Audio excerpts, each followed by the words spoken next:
This is Amy Chan from CakeDecoratingSchool.com, and if you like cake decorating, you're in the right place. In this video, we're doing a full tutorial on how to assemble and decorate waffle cone bouquets. The video is broken down into steps, so you can rewind, skip ahead, and rewatch as desired. So this is what we'll need to make our waffle cone bouquets. So you're gonna need waffle cones. I like the big sugar cones, and you'll need as many as you wanna make bouquets. Candy melts to coat the inside, we've used bright white. A silicone or other heat-proof measuring cup. This is to melt and pour your candy melts with. A cake pop stick. We've used this to stir our candy melts and also to help coat the insides of our cones. Cupcakes. I've used 1 cupcake per cone. Buttercream. I've used a simple or American-style buttercream, and we used 1 ounce per cone to make our mash, plus additional to coat the top and pipe our flowers. A bowl and spatula. We used a small bowl since we were only doing 1 sample cone, but use a bigger one if you're doing more. So you'll need something to mix your mash in and something to stir it up with. Simple syrup. We've added a little simple syrup to our mash to help give it some extra moisture. This is an optional step that you can skip if you'd like. A number 12 tip. We've used a bag fitted with a number 12 tip to help cover the top of our cones and seal in our cake mash. A 352 tip. We've used a 352 tip directly in a decorating bag with some green frosting to create leaves. A Russian tip. We've used a tulip opening style Russian tip along with some pink buttercream that we striped in a bag. Liquid gel food colorings. We've used liquid gel food colorings to color our buttercream, and we used some neon bright pink, royal blue, and lemon yellow to make our colors. So before we get started, we're just going to talk a little bit about our waffle cone bouquet construction. The first thing we want to do is coat the inside of the cone, much like if you get a drumstick from the freezer section, it's got that coating of chocolate on the inside. That's going to actually help keep the cone crunchy because it's going to keep it from absorbing some of the moisture from that cake buttercream mash mix that we're going to do. So especially if you want to prepare these ahead of time, it's a nice step. It is of course optional. You can skip it if you want, if you're just looking to throw something together quickly, but I like doing this, especially if you're going to do something like this for retail sales, or you're going to make it ahead of time for a party, because it helps keep the texture of the cone nice and crunchy. The second thing we're going to do is fill it with a layer of mash. So I'm going to mash up a cupcake with a little buttercream and some simple syrup, and we're going to pack that down in there lightly. We're then going to use our number 12 tip, and we're going to coat the top area, kind of seal in that cake, give us a nice layer of buttercream to pipe on, but also kind of keep the moisture inside because we want that to remain moist. We don't want it to dry out and get kind of gross and crusty. So this will also help to allow you to make things ahead of time, which is fantastic. And then our fourth step is either to pipe flowers and leaves directly on here, which is what we're gonna do in this video. So we're gonna do a simple one using a leaf tip and a Russian tip. So really quick, but beautiful finish.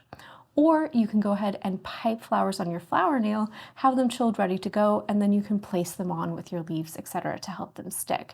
So there's a lot of different combinations and variations you can do for this cone, and we're gonna do a simple decorative finish on this one, but you can always enhance it with more difficult and elaborate piped blossoms. So we're going to coat our cones. We've got a stand to rest ours in, but if you don't have one, you can always use something like coffee cups or another small cup. I've got some unfilled cones there, and I've got some white candy melts. You could use dark or milk chocolate, whatever you want. You could even temper chocolate. I find candy melts are a little easier to use for beginners because you can just melt them in the microwave.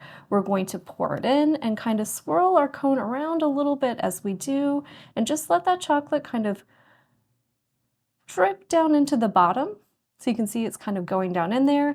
Let it swirl around a little bit. And then I find using an extra cake pop stick is the perfect utensil to actually coat it. You can see that just kind of helps encourage it to coat the whole sides without you having to do a lot of work.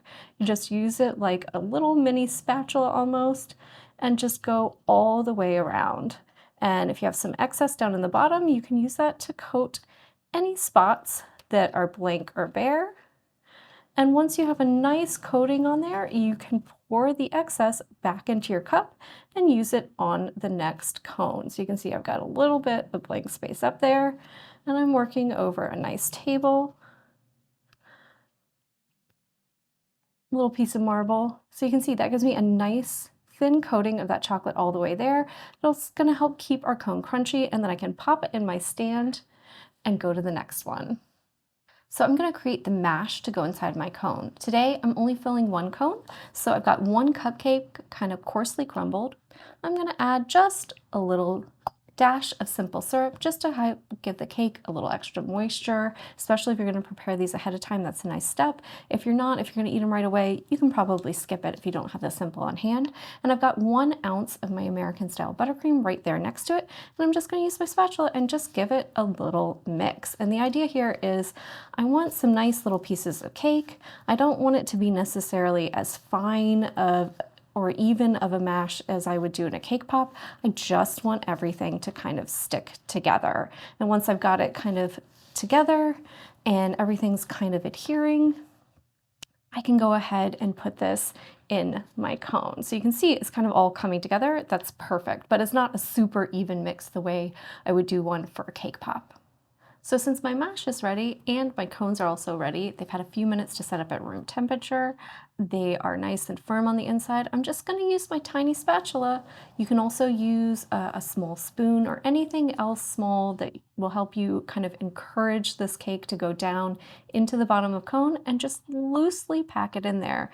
And my kind of preferred level is just kind of right there at the top of the point where the cone overlaps, so that we're kind of getting a nice little even surface with this area right here, and we've got a little bit of headroom on the back to kind of put in some decorations and give them some support. So you just want to go ahead and mash that all down in there.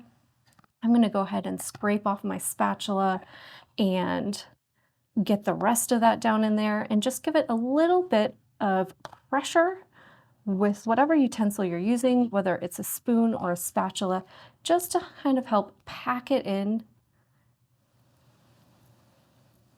and really make a nice little surface there for yourself. So we've got a nice little bit of mash down in there. It's level with the lowest point of our cone, so that's perfect. So now we're going to prep the tops of our cones to make them easy to pipe on. We've got our bag with our number 12 tip. It's just got some extra white buttercream in it. And I'm going to start right here at the front, give it a little squeeze, and go all the way around. And I want to go right next to the edge of that cone.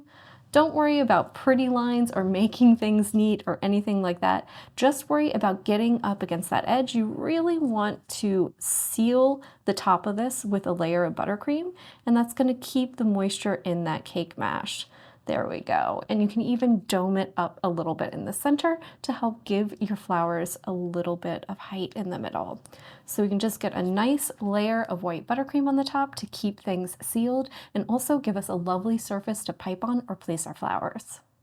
So let's go over the piping techniques we're going to use to finish off our waffle cone bouquets. The first is going to be using a Russian tip, and I've kind of squeezed a little out so you can see the pattern that I'm using. These don't always have numbers, so just pick a nice tulip Russian tip and use that. I've striped the bag with some excess colors of pink that I had on hand from other projects just to make a fun, pretty pattern and effect. And these are really easy to use. You just have to hold them straight up and down. Give yourself a little bit of space between the surface you're piping on and the tip. That's going to allow the frosting to come out, connect, and then pull up, and finally away. And you can see that gives you a series of petals that looks like a beautiful tulip. So it's a very simple action. You just let that frosting connect, pull up while you're still squeezing, and then a little faster to end it. And then next, we're going to do some leaves. So to give these a little bit of contrasting color between them and also help them adhere and cover up any bulges at the base, we're going to do some leaves. And I'm using a 352. It's a V-shaped leaf tip.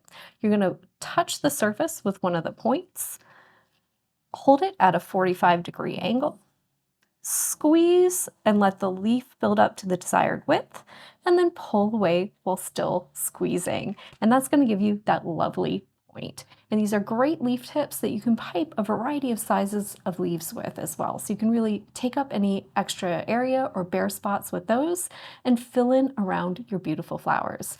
So now that we've practiced on paper, let's pull over one of our cones and finish off the top.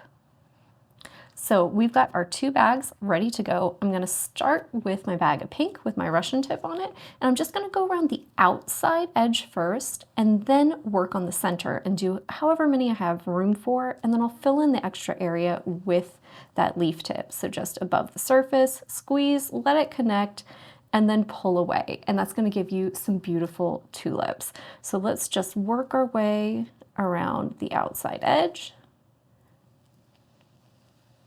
Pull these in there, and you can pull them straight up or even at a slight angle if you want to try and get more in that space. And I just like to rotate my cone a little bit, helps me see where I'm going and where I'm going in as I go. And I think I've got room for one more right there in the center. So you can see already looks beautiful, and the green that we're going to add is going to help set off those blossoms and really help us differentiate them. So just go in and anywhere you need or want to, if you want to cover something up. You can see I had a little white showing there, so I went in and put 3 there.